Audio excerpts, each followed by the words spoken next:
ये 50,000 और ये 50,000, पूरे 1 लाख रुपए हो गए। 20,000 रुपए पेंशन थी इनकी पूरे महीने की। 6 महीने में 1 लाख रुपए बचा दिए मैंने इनके। अब नाना करते भी 20,000 रुपए तो खर्च हो ही गए, लेकिन अब इन पैसों में से मैं एक भी पैसा खर्च नहीं करूंगी। ये पैसे मैं अपनी दोनों बेटियों को दे दूंगी। नया साल आ रहा है, सकरात आ रही है, कुछ ले लेंगे अपने लिए। यदि कहीं बहू और बेटे को पता चल गया ना इन पैसों के बारे में, तो मेरे सारे पैसे ले लेंगे, कुछ भी नहीं छोड़ेंगे वे। अरे इन दोनों को मेरा घर नाम कर दिया, सारी जमीन सारी प्रॉपर्टी नाम कर दिया बहू बेटों के नाम पे, तो सब कुछ तो बेटे और बहू के नाम पे कर दिया, लेकिन कम से कम बाप की पेंशन तो बेटियां खाएंगी। इतना हक तो बेटियों का भी है। मेरे पति की कमाई है ये, मैं अपनी दोनों बेटियों को दूंगी। अरे मेरी दोनों बेटियां तो मेरा खून है, लेकिन बहू कौन सा हमारा खून है। मम्मी जी, अरे बाप रे, बहू आ गई, जल्दी से इन पैसों को छुपा देती हूँ।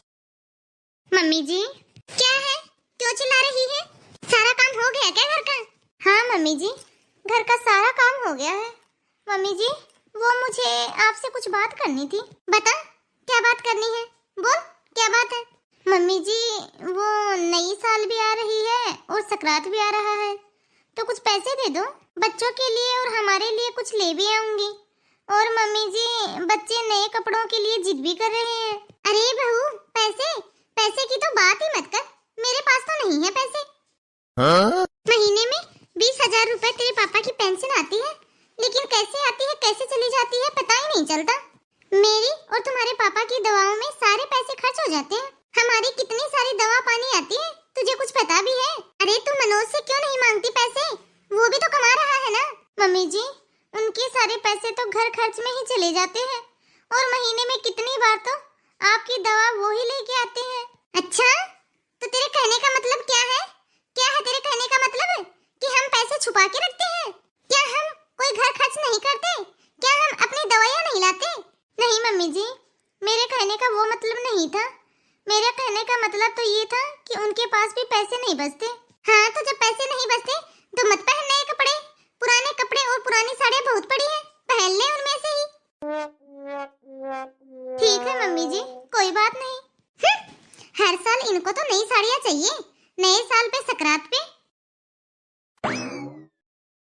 अच्छा हुआ जो चली गई महारानी, इन पैसों के बारे में उसे कुछ भी नहीं पता चला। बहू बेटे तो ये सोचती हैं कि पूरी पेंशन इनके ऊपर ही लुटाते रहो, सब कुछ दे दो इनको, तो जो कुछ भी बचा कुचा है।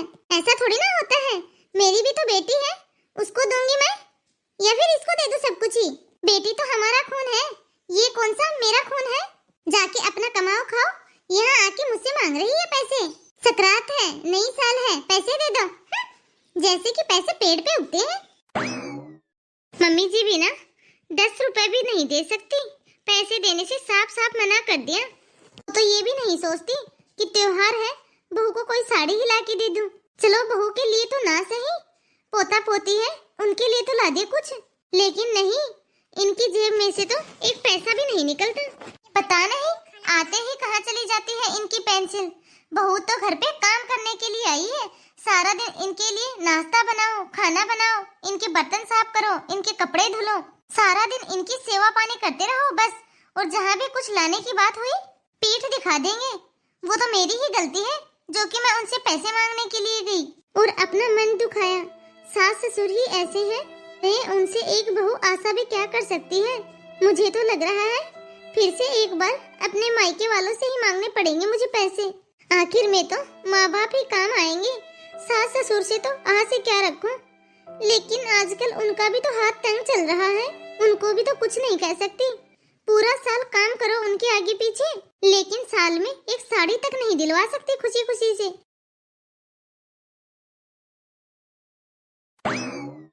मम्मी, अरे काजल बेटा तुम, आजा बेटा बैठ।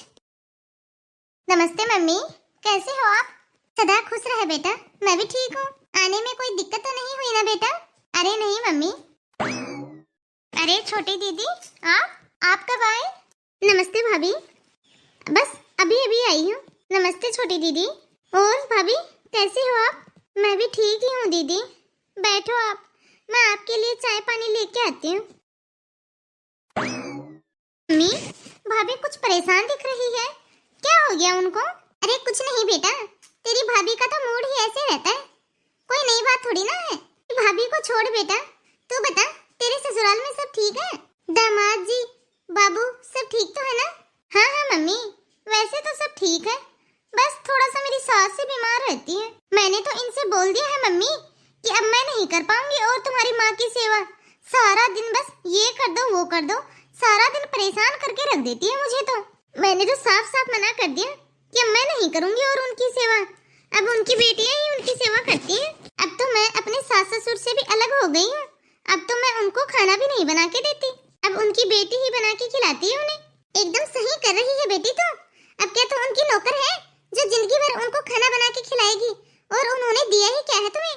अब सब कुछ बेटी को देगी तो सेवा भी बुढ़ापे में उनकी बेटी ही तो करेगी। अब बहू से कोई आस नहीं रखनी चाहिए उनको, तू तो आराम से अलग रह बेटा, कोई भी जरूरत नहीं है उनको खाना बना देने की, और तू किसी भी चीज की कोई भी टेंशन मत ले बेटा। हम जिंदा है ना अभी तेरे लिए, जब तक तेरे माँ बाप है तुझे टेंशन लेने की कोई भी जरूरत नहीं है।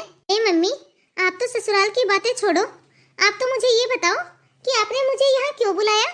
कुछ काम था क्या आपको मुझसे? अरे बेटा, तू भूल गई क्या? नया साल आ रहा है, सकरात आ रही है। अरे हाँ मम्मी, आप तो हर साल हमें कुछ ना कुछ दिलाती ही हो, तो इस साल क्या दिला रही हो? बताती हूँ बेटा, इसीलिए तो तुझे बुलाया है। तेरी बड़ी दीदी को भी बुलाया था, लेकिन वो आ नहीं पाई, वो लोग तो मनाली घूमने के लिए गए हुए हैं। लेकिन कोई नहीं बेटा, तू तो आई हुई है, 1 मिनट रुक बेटा।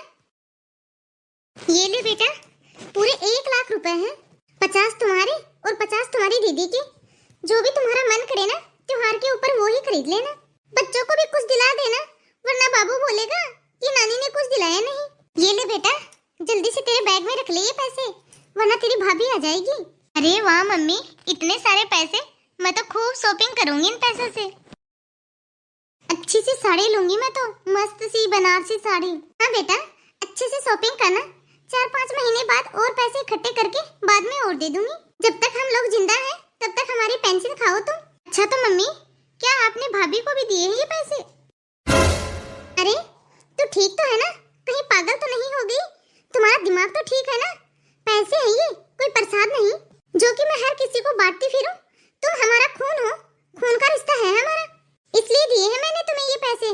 तुम्हारी भाभी तो पराये घर से आई है, हमारा खून थोड़ी ना है जो कि उसे दे।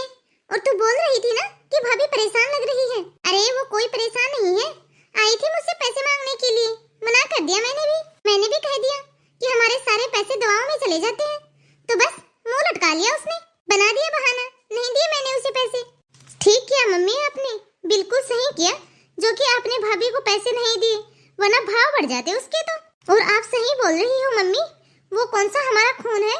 मैं तो बोलती हूँ कि इस घर से भी निकाल दो दोनों को, भैया भाभी को। अरे बेटा, इस घर से भी निकाल देती मैं उनको, यदि मेरे बस में होता तो।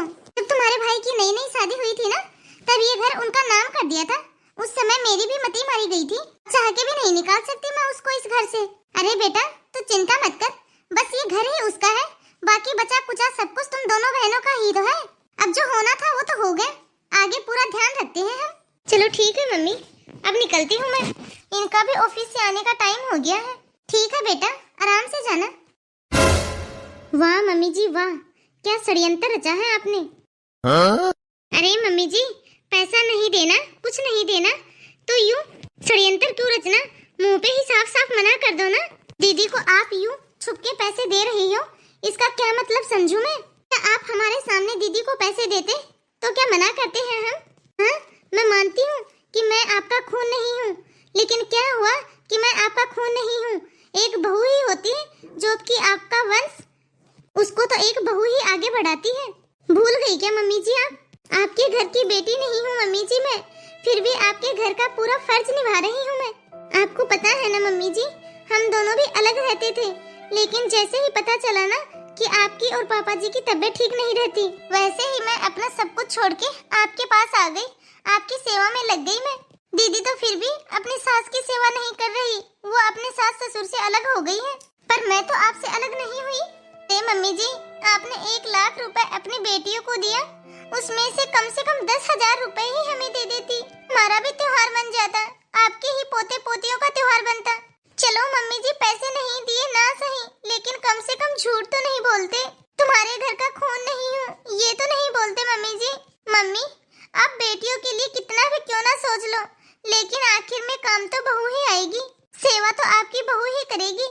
आपकी इतनी तबीयत खराब हुई थी, तब सब कुछ छोड़ छाड़ के मैं आई थी। आपकी दोनों बेटियों में से एक भी नहीं आई आपको देखने के लिए। मैंने आपकी सेवा की, मैंने आपको माँ समझा, लेकिन आपने तो खून का रिश्ता निकाला मम्मी जी। आपने तो मुझे पराया कर दिया। कोई बात नहीं मम्मी जी, आपकी पेंशन की भूखी नहीं हूँ मैं। बस बुरा लगा मम्मी जी मुझे कि आप ये सब सोचती हो मेरे बारे में। इतना करते हुए भी आपके लिए आपकी बेटी कितना गलत कर रही है अपने सास ससुर के साथ, वो आपको सही लग रहा है? वाह मम्मी जी वाह, क्या कलयुग है। भाभी, आप हम दोनों माँ बेटी के बीच में मत आओ। बेटा काजल, तुम्हारी भाभी सही ही बोल रही है। शायद मुझसे ही कोई गलती हो गई है। आखिर में बेटियां काम नहीं, आखिर में तो बहू ही काम आती है। मैंने अभी जो तुमको पैसे दिए हैं, उसके 3 हिस्से होंगे। वो पैसे मैं तुम तीनों को दूंगी। अरे वाह, क्या कहानी थी। आप लोगों को पसंद आई कि नहीं? यदि जरा से भी पसंद आई है तो इस कहानी को फटाफट से लाइक करो ना। फटाफट से अपने परिवार और दोस्तों में शेयर करो, ताकि हर सास बहू के पास ये वीडियो पहुंच जाए कि आखिर में बेटी नहीं बहू ही काम आती है। और इस चैनल को फटाफट से सब्सक्राइब कर लो, ताकि आगे और ऐसी ही कहानियां आए तो आप फटाफट से देख सके। बेल आइकन दबा देना, नए वीडियो का नोटिफिकेशन मिल जाएगा आपको। तो जल्दी से कमेंट करके बता देना कि किस किस को पेंसिल मिल रही है और किस किस के घर में ये सब कुछ होता है।